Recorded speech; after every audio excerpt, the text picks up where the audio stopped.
RS. And I'm going to start with the engine, where there's something rather interesting. If you look at the numbers on paper, the GT3 RS isn't really all that different from the lowly GT3. See, that's the only thing about the RS I don't like is this big spoiler. This big spoiler right here. That's the only thing I don't like.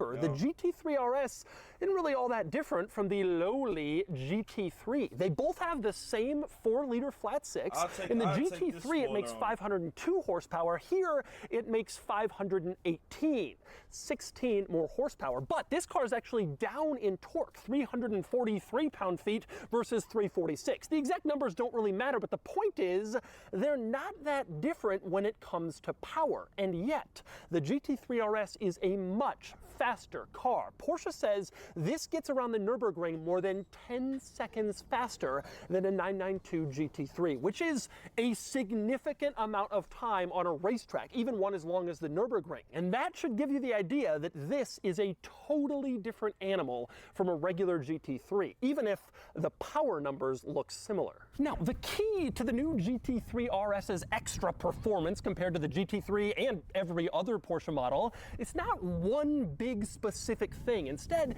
it's a bunch of little stuff added together where you get incremental gains in every area that all adds up to a much faster car. And to help explain some of the little stuff, I'm going to start in the front luggage compartment, except it isn't a luggage compartment in the new GT3 RS. You can see it's been completely covered, and that's because there is a giant radiator under here for cooling.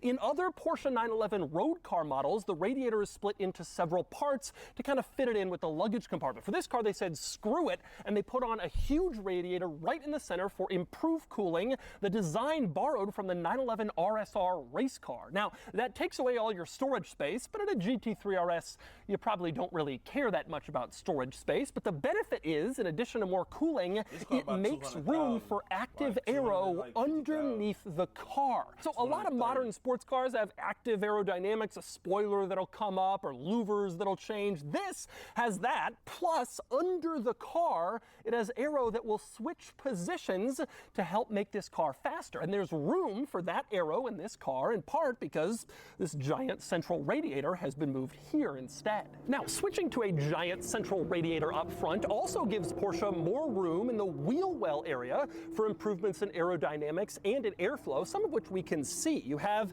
this canard here to direct airflow. You have these little vents above the wheel well that help to improve airflow and aerodynamics for the wheel area. And most importantly, you have directly behind the wheel this cut in the body line going down the center of the car, which Porsche says dramatically improves aerodynamics and airflow, again, in this frontal wheel area. Now, this cut is also seen on the new Cayman GT4 RS, but it was originally pioneered by the 911 GT1 race car, which had...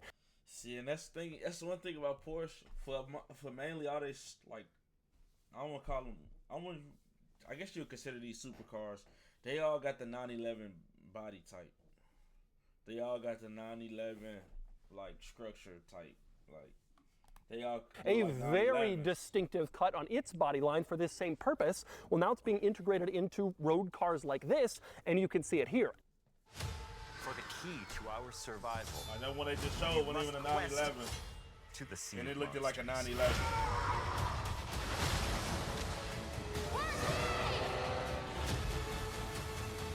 And then all the 911s. Oh, so you corporate types think you're rock stars? That's as ridiculous as us being.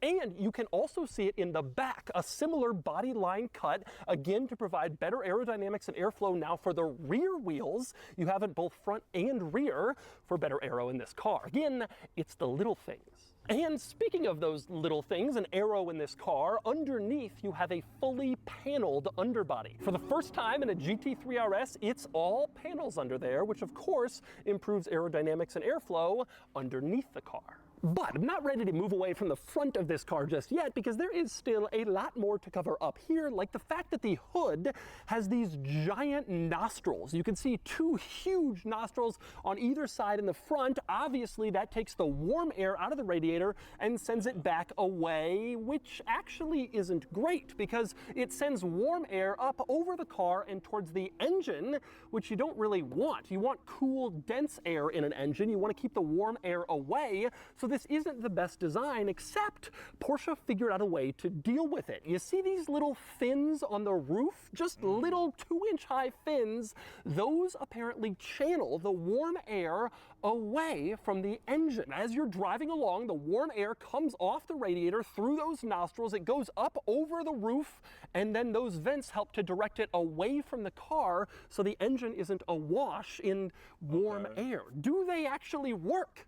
Porsche insists that they do. Personally, I'm skeptical, but they are there. And it's another good example of the little things that help make this car just that much faster. And those little things are even more important when you consider another crazy fact. This car is actually heavier than a regular GT3. Standard GT3 weighs 3,160 pounds. This weighs about 3,190, a little more. It's not a huge difference, but this car is about 30 pounds heavier. And I already told you it's not really that much more powerful, and so it's quite impressive that it is 10 seconds faster around the Nürburgring. So you're wondering, how could the lightweight, track-focused GT3 RS be heavier?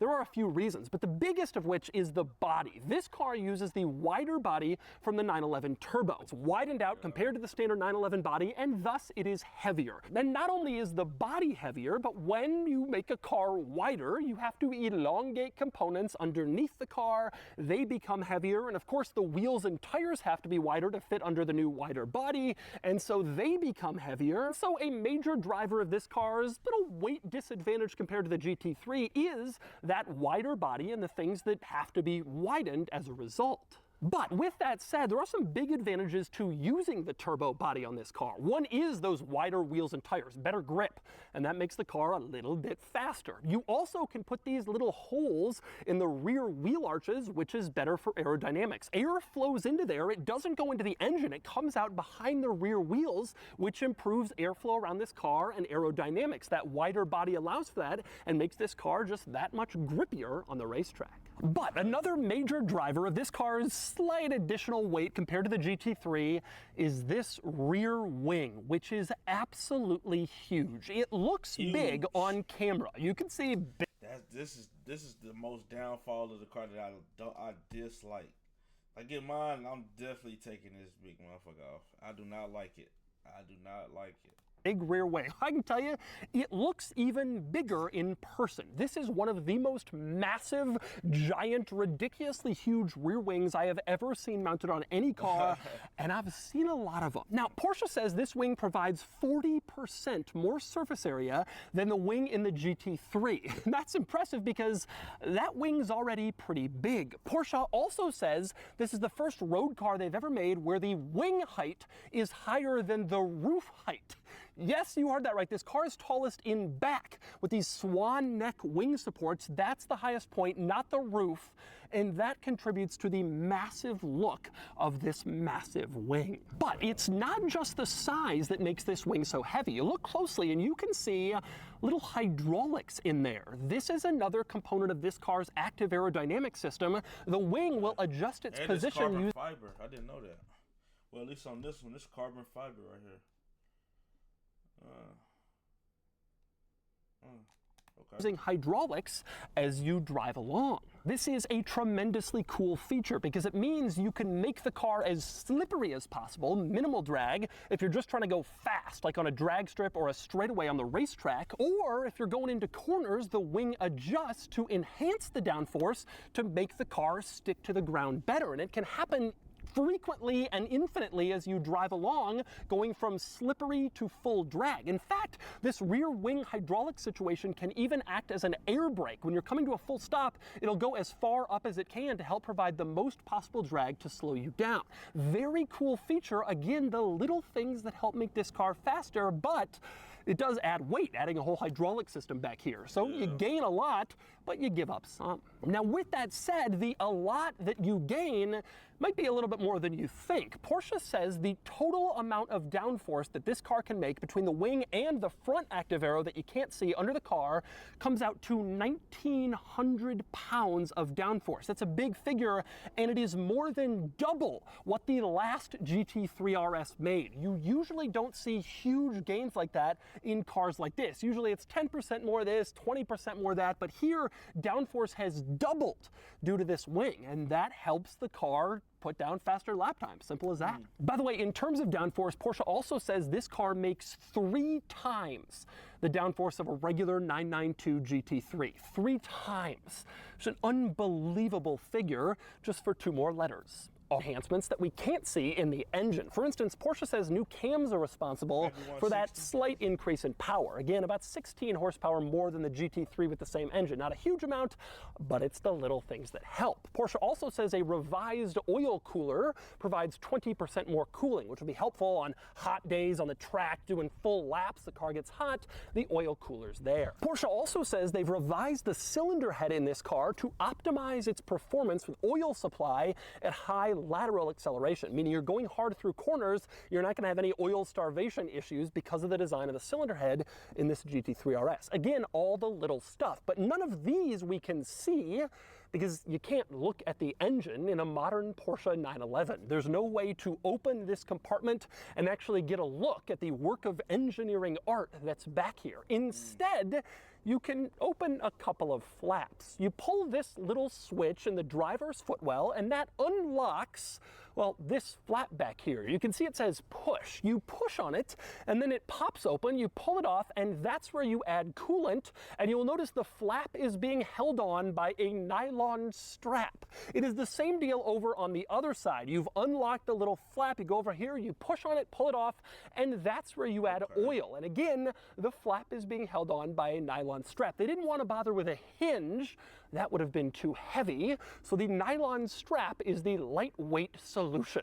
That is weight savings. But some weight savings measures are clearly more effective than others. Those little flaps in the back are kind of ridiculous, but not ridiculous is this car's lightweight body, which makes extensive use of CFRP, carbon fiber reinforced plastic, which is an expensive but lightweight material that helps get the that right there is probably like $80,000 of the car right there. That's like $80,000 right there of the car, right there. Car's curb weight down. Most body panels are made of it. The rear wing, the doors, the hood, the roof, the front fenders, and even the seats are all CFRP, which helps to get this car's weight as low as possible to optimize it for the track. This car also has special lightweight glass that isn't as well, heavy as normal glass, a little bit lighter, and you save a little bit of extra weight there. And this particular GT3 RS is especially lightweight because it is a special edition. You can see the green and white paint scheme here. This is intended to recall the original 1973 Carrera RS 50 years ago. A lot of them were made in the same green and white, and so now this special edition model has come out to commemorate that. Now these will be limited production and only offered for the US market in model year 23 and 24. Porsche hasn't given a total number that they're building. Gilly, $1 million worth of game. He got this model right here with this colorway.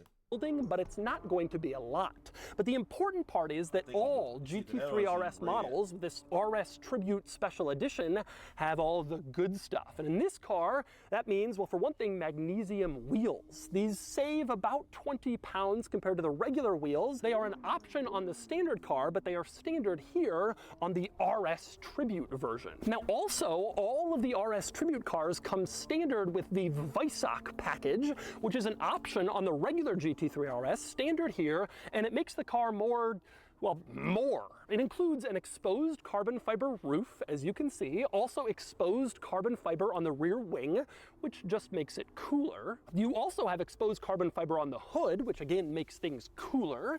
And inside on the seat headrest, it says Weissach RS with a picture of Porsche's racetrack at Weissach. And there's a little plaque on the dashboard commemorating that this car has the Weissach package. And one other Weissach benefit, the shift paddles have a special magnetic magnetic design that just makes them feel more mechanical, more special, like each shift matters more, and you can only get that magnetic upgrade with the Weissach package. And yes, that's right, I said shift paddles, because this car has a PDK automatic transmission. In fact, it's only offered with a PDK automatic transmission. Porsche has a rule that they don't offer manuals on their RS models. Manuals are available on basically everything else, but they figure if you want an RS, you want the optimal performance, and that is PDK. So no manual transmission available. But PDK is different than what you get on a standard 911. Here it has 7 gears instead of 8 like the regular 911. That 8th gear isn't really necessary. It's for highway speeds and increasing fuel economy, which won't be priorities of GT3 RS owners. By going to a 7-speed, they save about 45 pounds. Again, the little things. Now, since I was just talking about shift paddles, let me move back over to the steering wheel, which is probably the most interesting and craziest aspect of this new GT3 RS, because there are a lot of new controls mounted on the steering wheel. Over on the left side, you have something marked DRS. This stands for Drag Reduction System. And the way this works is you can use this little dial to make the car have less drag. Using the active arrow, you can turn up the slipperiest possible setting in case you want some high-speed run, you're on a straightaway or a drag strip, you want to go as fast as possible without the drag interfering from the aerodynamics. So you go into DRS maximum, and it makes the car as slippery as possible. Now, you cannot just keep it in full DRS, drag reduction mode. The car will notice if you're in a corner starting to turn hard on a racetrack, and it will go back to its normal drag setting to provide you with extra downforce. But if you want it to be especially slippery, you can dial that up on the steering wheel for optimal straight line acceleration. And there's more. You also have 4 little dials on the steering wheel, as you can see. On the left, PASM and PTV+.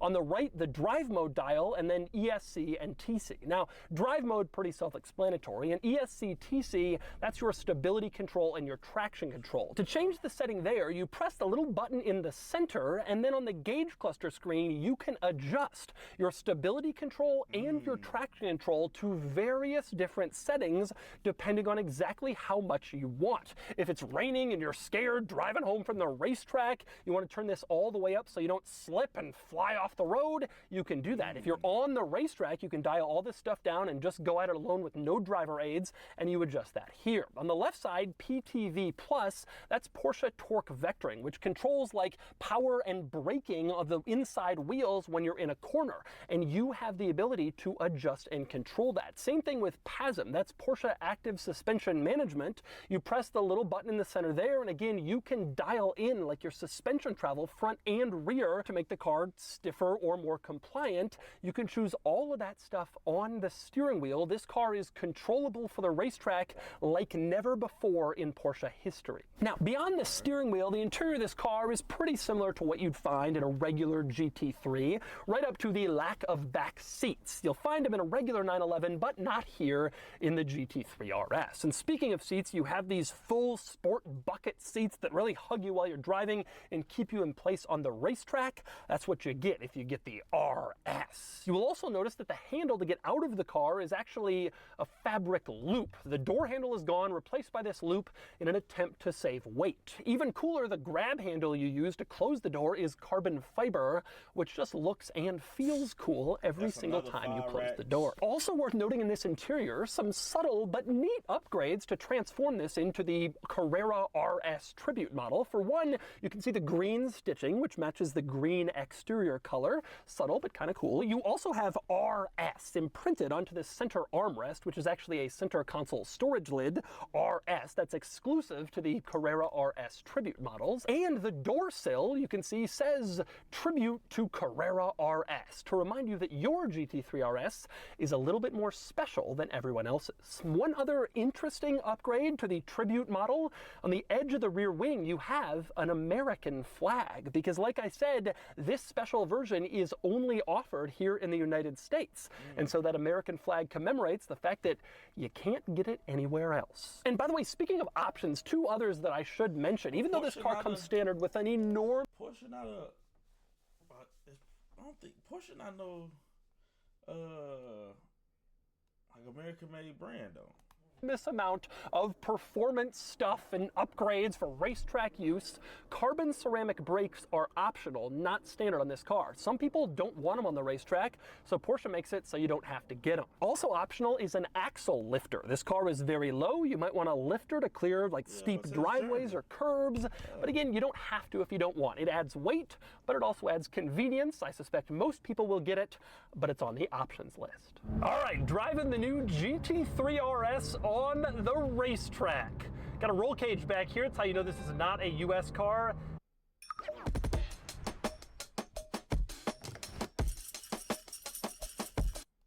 They don't let you put a roll cage from the factory on a road car in the United States. All right, here goes. I'm following Patrick Long, who's one of the most famous Porsche racing drivers, at least in the modern era. I will not be able to keep up, but I can still drive this thing pretty quick. He fades in so well to the corners. I want to do that. I want to go to a racetrack and test drive it. I ain't gonna lie, I do want to do that. That's on the bucket list. I'm definitely gonna do that. I've never been on this track. Whoa, and that shows.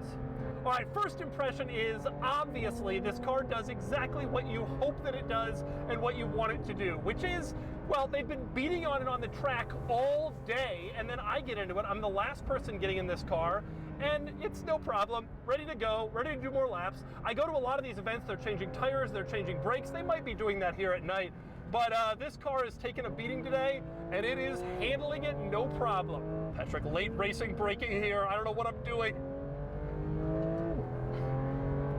This car is just, it's everything you've ever wanted from a track car. It has an enormous amount of power, it handles incredibly well, and it steers incredibly well. I mean, there's no other way to put it. Power is great. You know, you hear 340 pound-feet or whatever the hell that number is, and you kind of think it's a joke, and then you actually get behind the wheel and it's fast.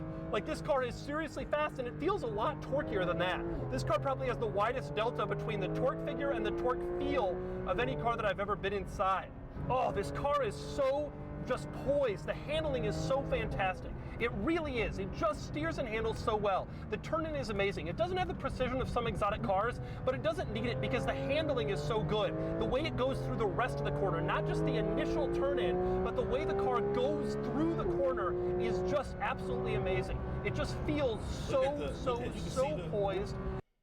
You can't really see it, but I think you can right here. Check out the rest of the corner, not just the initial turn-in, but the way the car goes through the corner is just absolutely amazing. It just feels so poised and so capable through these corners. I guess that's part of the hydraulics. There's absolutely no body roll. The way the car rotates just feels so natural, and it feels like you know what you're doing, and it just seems so tremendously capable of sticking to the road regardless of what you give it. It's absolutely fantastic. Now, is it dramatically better than a GT3? It must be based on the numbers. For a person like me who's not a racetrack guy, I can't tell the difference. And I suspect the majority of people who buy these cars, that'll be true of them also. They won't be able to tell the difference. They're just people who want to look cool in a GT3 RS. But there will be some people who go in and take this car to its optimal levels, and that's where I think this would really shine over a GT3. Man, it is so impressive. There's just no situation where this car feels... Off him just describing that, he's basically saying that it's the same car, that unless you just like a racetrack person or like a racetrack, somebody that like to be on a racetrack, take your car to the racetrack and all that, you'll be able to tell the difference between them. But other than that, if not, this is like your regular around the city car. You might as well get the GT3 for a little cheaper. Anything other than totally poised and totally ready to just go. Great brakes too. I mean, fantastic. This car obviously has carbon ceramic brakes. You know, I've never felt carbon ceramics were quite as good as steel brakes in hard braking, but they don't fade. And again, this car's had lap after lap all day on this track, and the brakes feel great. God, I mean, there's just everything in this car. There's power, There's acceleration, power, there's braking, there's steering, there's handling. It is the perfect sports car. That's just what this is. It's the sports car. It is like not one of the best, not among the best. This is the 911, the Porsche to go high speeds on the track. The only drawback is that on the road, I suspect it wouldn't quite be so forgiving and so appealing. I've never liked that about GT3 RSs. Some people don't care. Some people are like, yeah, it's no problem. Let's have some fun on the road with a purpose-built race car, effectively. I don't quite feel that way, but some people do, and they really enjoy these cars, even on the road, because it's kind of a flex. What an immensely cool car. Woo! Woohoo!